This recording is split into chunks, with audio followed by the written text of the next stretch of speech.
Lukman Azhari yang merupakan suami sekaligus pengacara dari Medina Zain tak bisa menutupi rasa kecewanya lantaran sidang yang beragendakan keterangan saksi ahli berhalangan hadir di sidang kasus dugaan pencemaran nama baik dan juga tindak ancaman terhadap Marissa Icha dan Uci Flaudea di Pengadilan Negeri Jakarta Selatan. Meski tak hadir, saksi ahli tersebut menulis sebuah catatan yang diberikan kepada jaksa penuntut umum. Namun sayangnya, goresan tangan sang ahli tersebut ditolak mentah-mentah oleh pihak Medina.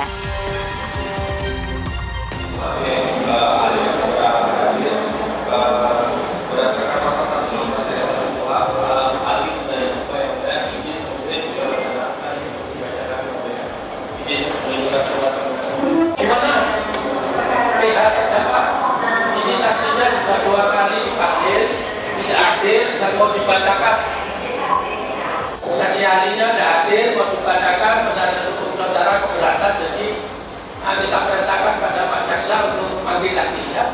Iya Mbak ya, kami dari tim kuasa hukum minta untuk dihadirkan sekali lagi dari ahli ITE-nya.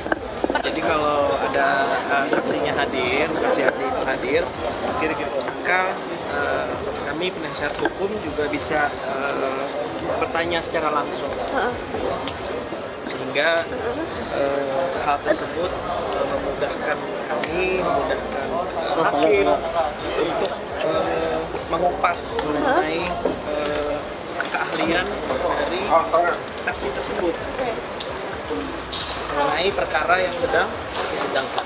Ini agendanya adalah pemeriksaan saksi ahli, namun pada hari ini saksi ahli tidak bisa hadir karena berhalangan. Kami selaku tim kuasa hukum ingin mengkonfrontasi. Jadi ada beberapa juga pertanyaan yang akan kami tanya nanti di persidangan ya kepada saksi ahli karena ini penting sekali selaku saksi ahli dari ITE-nya. Makanya kami minta agar dihadirkan sekali lagi, walaupun lewat Zoom nanti ya. Jaksa tadi menjelaskan bahwa sudah dipanggil secara patut 2 kali. Tapi ada kegiatan di luar. Tapi ada kegiatan di luar. Karena itu, sidang pun ditunda hingga minggu depan. Itu artinya, proses sidang ini bakal memakan waktu yang cukup panjang. Apalagi Medina berharap agar bisa segera mendapatkan kepastian soal hukumannya.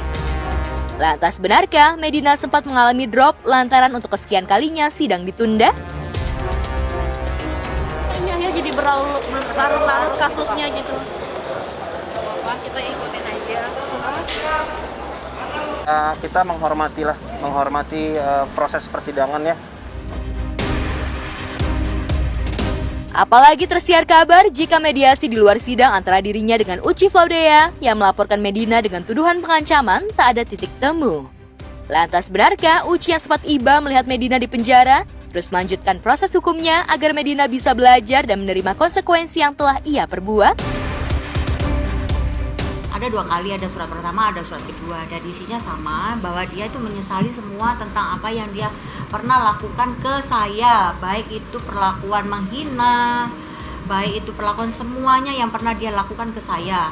Nah, saya masih tetap membuka pintu, tapi ya itu lagi, kalau nggak ada uang ya udah nggak usah bicara gitu. Ya udah kasus ini biarkan jalan. Jadi pelajaran buat semua pihak seperti itu sih. Belajar itulah atau yang pelajaran semuanya bahwa segala sesuatu itu harus berhati-hati. Tertundanya sidang serta gagalnya mediasi tentunya membuat Medina bakal lebih lama lagi di penjara dan bakal memendam rindu lebih lama pada sang anak. Lantas benarkah selama di penjara Medina sulit bertemu dengan anak sematawayangnya lantaran terbentur dengan peraturan? Lantas cara apa yang dilakukan Lukman agar Medina bisa melepas dahaga rindunya kepada anak? Kemarin kan masih karantina ya di sana, jadi baru boleh ditengok mungkin minggu ini. Tapi kalau komunikasi via telepon masih ya apa ya? Ya paling nggak rumah aja, anak kerja. Iya, anak pasti akan saya pertemukan karena kan anak dengan saya punya kewajiban untuk mempertemukan anak dengan Medina supaya saling menguatkan, ya kan? Medina kuat bertemu anak, semangat itu, orang yang bertemu anak semangatnya dia akan bertambah gitu kan. Terus anak ini sendiri juga supaya juga jangan lupa gitu loh, karena kalau tidak bertemu lama gitu kan dia lupa nanti. Itu jangan sampai momen-momen ibu dan anak itu walaupun terbatas harus tetap ada. Itu aja sih.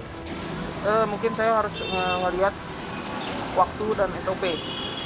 SOP-nya kan ada ya. SOP-nya itu adalah hari-hari tertentu ya. Jam besok itu kan di lapas itu kan ada harinya, ada jamnya. Itu yang harus saya sesuaikan.